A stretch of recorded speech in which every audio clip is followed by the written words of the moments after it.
Bien, bonjour à toutes et à tous. Nous allons reprendre cet échange avec Maurice Genevois, lieutenant en 14-18, plus précisément en 14. Aujourd'hui, il va nous parler d'un thème original, les défaillances du commandement. Voici quelques passages qui traduisent cette exaspération du décrochage entre le commandement et la réalité sur le terrain. Voilà, vous allez voir. Rubrique première, les canons. Mais où sont nos canons qui feraient taire cela? Où sont-ils nos canons? Vous voyez que il y avait de l'absence de matériel là. Ça c'est sous Verdun de Maurice Genevois. Où sont nos canons? Pour les transmissions, on ne nous a rien dit. Comme d'habitude, on ne nous a rien dit. L'incertitude complète énerve le courage des soldats.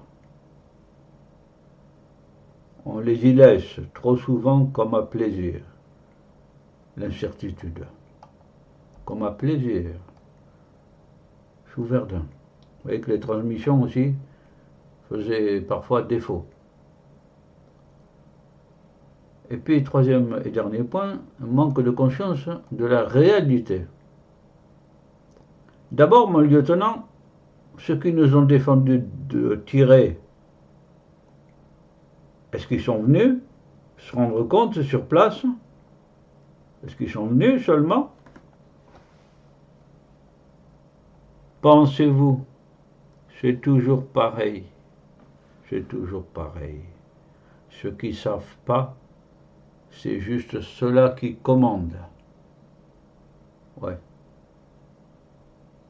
Ils savent pas, ils connaissent pas la réalité de terrain. Et pourtant ils commandent.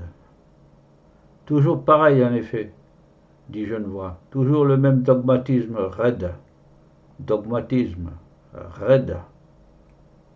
La même fade confiance en soi, le commandement donc, le même refus de se soumettre aux faits, à la réalité de terrain.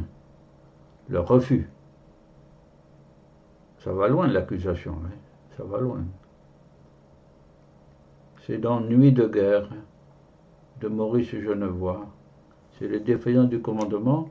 On trouve là une accusation particulière de l'organisation militaire au plus haut niveau, enfin ou un haut niveau, voilà, par rapport aux réalités de terrain que les simples poilus rencontrent journellement. C'est instructif, là. Voilà. Eh bien, en souhaitant que nos vies soient mieux organisées, mais c'est pas certain qu'on ait fait beaucoup de progrès par rapport aux transmissions, notamment. Voilà. Au revoir à tous et à toutes. Au revoir.